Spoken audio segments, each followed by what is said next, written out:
Olá, bom dia a todos. Venho-vos falar de algo que pode preocupar muita gente, que são as pirâmides.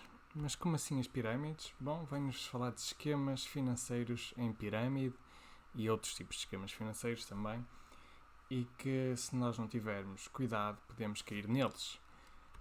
Mas como assim não ficam instantaneamente ricos? Sim, quando vos prometem que ficam instantaneamente ricos, por favor tomem atenção, que provavelmente não é verdade.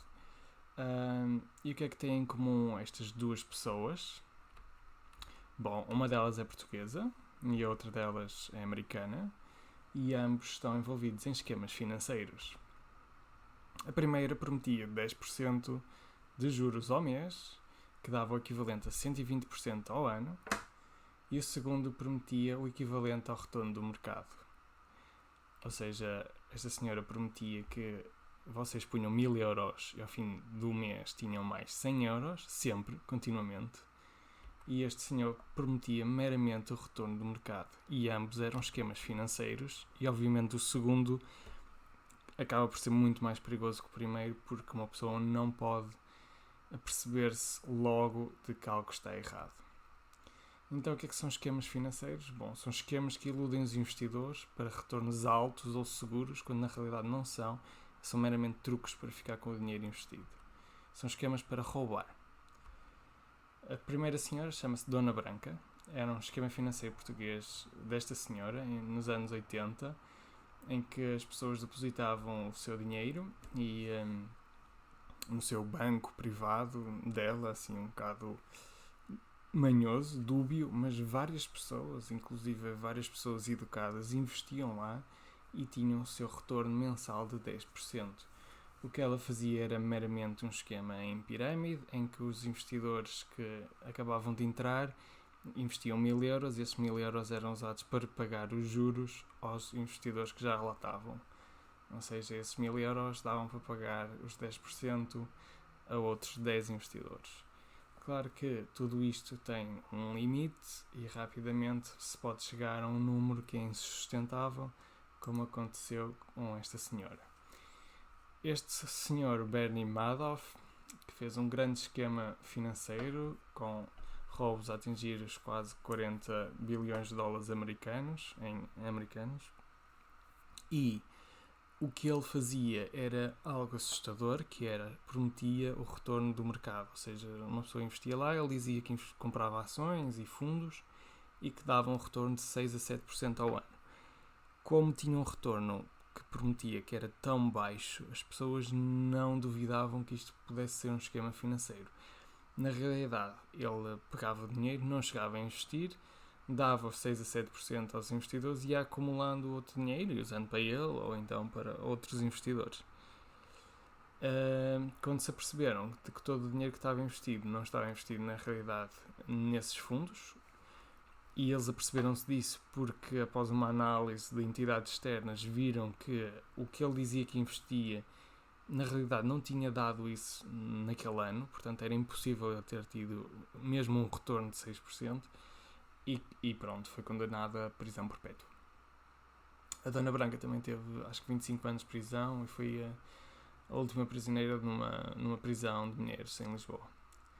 O esquema de pirâmide, como podem ver, tal como as pirâmides de Egito, começa inicialmente num primeiro nível, em que, por exemplo, 6 pessoas investem, que depois, para terem o seu retorno, vão precisar de mais 36 pessoas novas a entrar.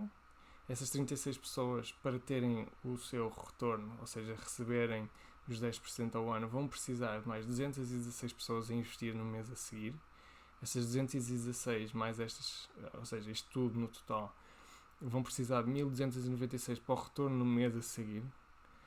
E por aí fora, nível a nível, até chegarmos ao fim de 10 meses, por exemplo, já estamos em 60 milhões de pessoas. Ao 11º mês já temos uma população que pode equivaler a mais do que a população dos Estados Unidos. Aqui já estamos, no final do ano já estamos em 2 bilhões de pessoas. E em janeiro do ano a seguir já é necessário mais gente que toda a gente do planeta inteiro a investir nisto para estas pessoas terem o seu retorno. seja, é insustentável. Inicialmente pode parecer que funciona bem e depois atinge um nível crítico.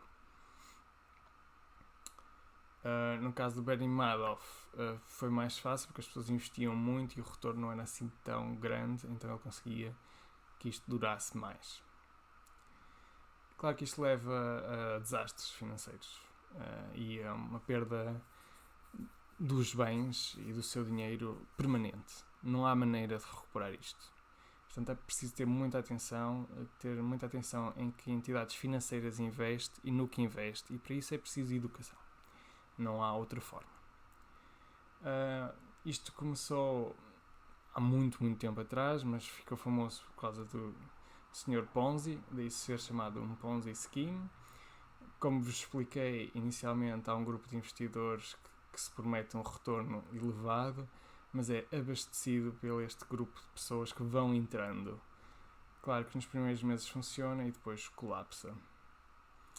Este senhor teve a ideia genial, e daí que muitas vezes estes esquemas em pirâmide se chamam esquemas de Ponzi.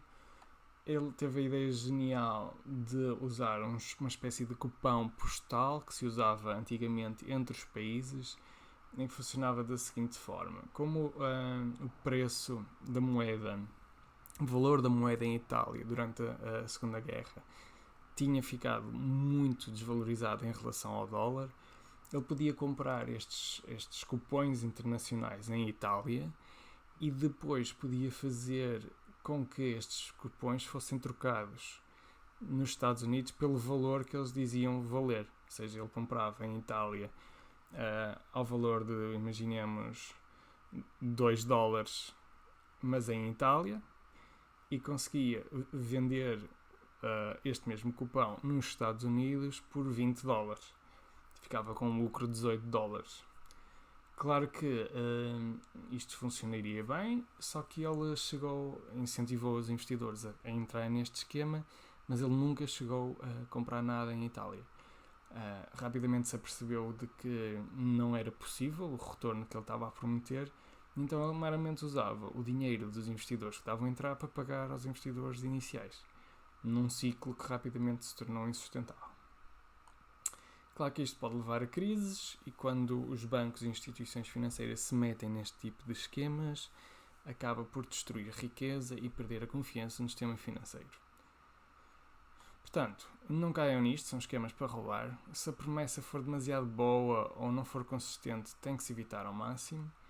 A educação financeira pode protegê-lo e distinguir as entidades que são, na realidade, boas daquelas que são meramente falcatrua. Portanto, tomem atenção a isso e vemo-nos até para a semana.